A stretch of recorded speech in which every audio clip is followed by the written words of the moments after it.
చూద్దాం. తెలంగాణలో పార్టీ ఫిరాయింపు ఎమ్మెల్యేల అనర్హత పిటిషన్లపై సుప్రీంకోర్టులో విచారణ ఈ నెల 25కు వాయిదా పడింది. ఎమ్మెల్యేలు పాడి కౌశిక్ రెడ్డి, వివేకానంద కలిసి పార్టీ ఫిరాయించిన 3 ఎమ్మెల్యేలపై పిటిషన్ వేయగా మరో 7 పేర్లను జతచేసి కేటీఆర్ మరో పిటిషన్ దాఖలు చేశారు. ఆ 2 పిటిషన్లను జతచేసి సుప్రీం ధర్మాసనం విచారణ జరిపింది.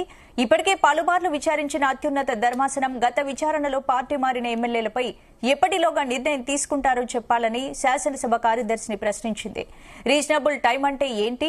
10 నెలలు రీజనబుల్ టైం కాదా అని ధర్మాసనం ప్రశ్నించింది. సరైన సమయం అంటే ఈ ఎమ్మెల్యేల పదవీకాలం ముగిసే సమయమా అని అసహనం వ్యక్తం చేసింది.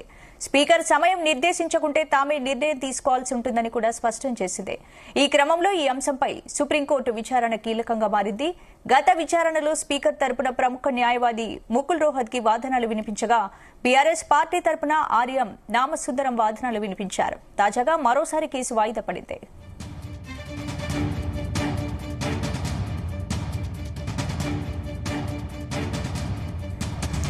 తెలంగాణలో పార్టీ ఫిరాయింపు ఎమ్మెల్యేల అనర్హత పిటిషన్లపై సుప్రీంకోర్టులో విచారణ ఈ నెల 25కు వాయిదా పడింది.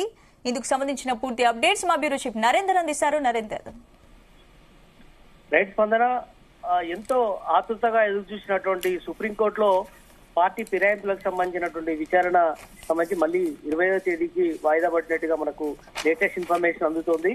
ఇక్కడ ప్రధానంగా కేటీఆర్ స్పెషల్ లీవ్ పిటిషన్ వేయడం కానీ, అదేవిధంగా కౌశిక్ రెడ్డి కూడా రిట్ పిటిషన్ వేయడం జరిగింది. పార్టీ మారినటువంటి ఎమ్మెల్యేలకు సంబంధించినటువంటి 10 మంది ఎమ్మెల్యేలు ఉన్నారు, అలాగే ఎమ్మెల్సీలు కూడా 7 ఉన్నారు.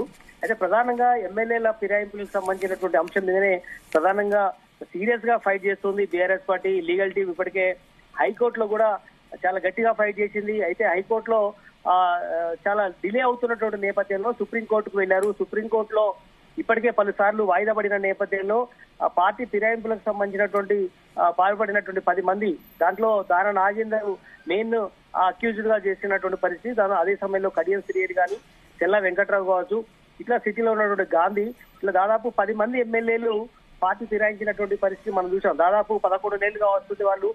రాష్ట్ర ప్రభుత్వం కాంగ్రెస్ పార్టీ ఇక్కడ అధికారంలోకి వచ్చి దాదాపు 15 మాసాలు కావస్తుంది. ఇలాంటి పరిస్థితుల్లో ఇంకా మరొక 3.5 సంవత్సరాలు అయితే 5 సంవత్సరాలు పూర్తయ్యే అవకాశం ఉంది. కాబట్టి ఇప్పటికే సుప్రీంకోర్టు ధర్మాసనం కూడా చెప్పడం జరిగింది. జస్టిస్ బిఆర్ గవాయ్ కూడినటువంటి ధర్మాసనం ఇంకెంత టైం కావాలని కూడా ఇప్పటికే స్పీకర్ కూడా గతంలో మందలించినటువంటి సందర్భం ఉంది. గతంలో స్పీకర్ సంబంధించినటువంటి కార్యదర్శి కూడా వాళ్లకు నోటీసులు ఇవ్వడం జరిగింది. ఎక్స్ప్లెనేషన్ కూడా ఎమ్మెల్యేల నుంచి అడిగినటువంటి పరిస్థితి మనం చూసాం. అయితే ఇక్కడ సరైనటువంటి రెస్పాన్స్ రాని నేపథ్యంలో సుప్రీంకోర్టుకు వెళ్లారు. సుప్రీంకోర్టులో ఈ రోజు మధ్యాహ్నం 2:30-3 గంటలకు స్టార్ట్ అయినటువంటి ఆ టేబుల్ మీదకి వచ్చినటువంటి ఇష్యూ దాదాపు గంట సేపటి దాకా నడిచింది.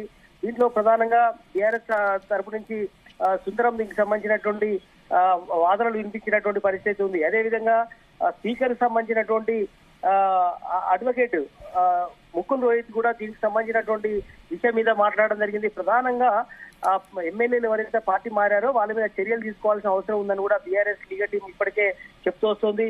ప్రధానంగా పార్టీ మారినటువంటి వాళ్లకు ఎంత గడువు ఇవ్వాలో చెప్పండి అని కూడా గతంలోనే 2-3 సార్లు చెప్పిన నేపథ్యంలో ఈసారి ఖచ్చితంగా కూడా దీని మీద ఇంపాక్ట్ ఉంటుంది, వాళ్ళ మీద చర్యలు ఉండబోతున్నాయని కూడా ఎక్స్పెక్టేషన్ చేశారు ముఖ్యంగా బీఆర్ఎస్ పార్టీ. ఎందుకంటే బీఆర్ఎస్ పార్టీలో ప్రధానంగా దాన నాగేందర్ విషయంలో కానీ, కడియం స్టేట్ విషయంలో చాలా సీరియస్ గా గురుగా ఉన్నటువంటి పరిస్థితి. దాన నాగేందర్ ఏకంగా ఎమ్మెల్యేగా కారు గుర్తు నుంచి గెలిచి అక్కడ మళ్ళీ సికింద్రాబాద్ నుంచి సైకిల్ గుర్తు మీద పోటీ చేసినటువంటి ఉదంతాన్ని కూడా దీంట్లో పొందుపరిచినటువంటి పరిస్థితి మనకు కనిపించాం. అదేవిధంగా కడియం శ్రీహరి కూడా వాళ్ళ కూతురు ఎంపీగా పోటీ చేసిన సమయంలో ఆయన కండవ కప్పుకొని తిరగడం కానీ, ప్రచారం చేయడం కానీ, ఇవన్నీ కూడా వచ్చినటువంటి పరిస్థితి ఉటంకిస్తూ కోర్టులో సబ్మిట్ చేసినటువంటి పరిస్థితి ఉంది. అయితే ఇప్పటికే చాలా సార్లు ఆర్గ్యూ అయినటువంటి నేపథ్యంలో ఈ రోజు ఖచ్చితంగా కూడా ఫేవర్ గా వస్తుంది సుప్రీంకోర్టులో అన్నటువంటి విషయం మీద ఎక్స్పెక్ట్ చేశారు.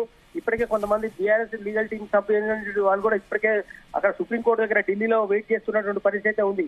ఎందుకంటే ఏ క్షణంలో ఇలాంటి తీర్పు వచ్చినా కూడా అందుకు అనుగుణంగా బీఆర్ఎస్ పార్టీ పావులు కలుపుతోంది. ఉప ఎన్నికలకు సిద్ధమైనటువంటి విషయంలో ఇప్పటికే చాలా సార్లు మీటింగ్ లో చెప్పినటువంటి పరిస్థితి మనం చూసాం.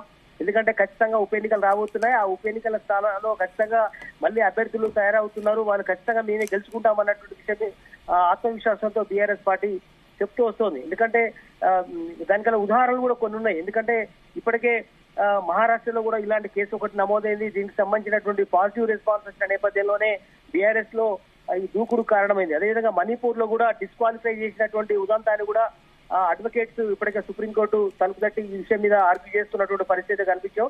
ఏదైనప్పుడు కూడా ఈ ఇష్యూ మళ్ళొకసారి వాయిదా పడిన నేపథ్యంలో కొంత బీఆర్ఎస్ పార్టీ దీనికి సంబంధించి కొంత డిసప్పాయింట్ గా మనం చూడాల్సిన అవసరం ఉంది.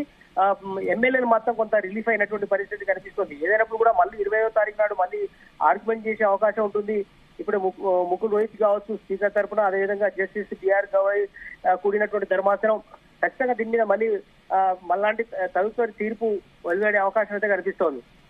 Right, thank you.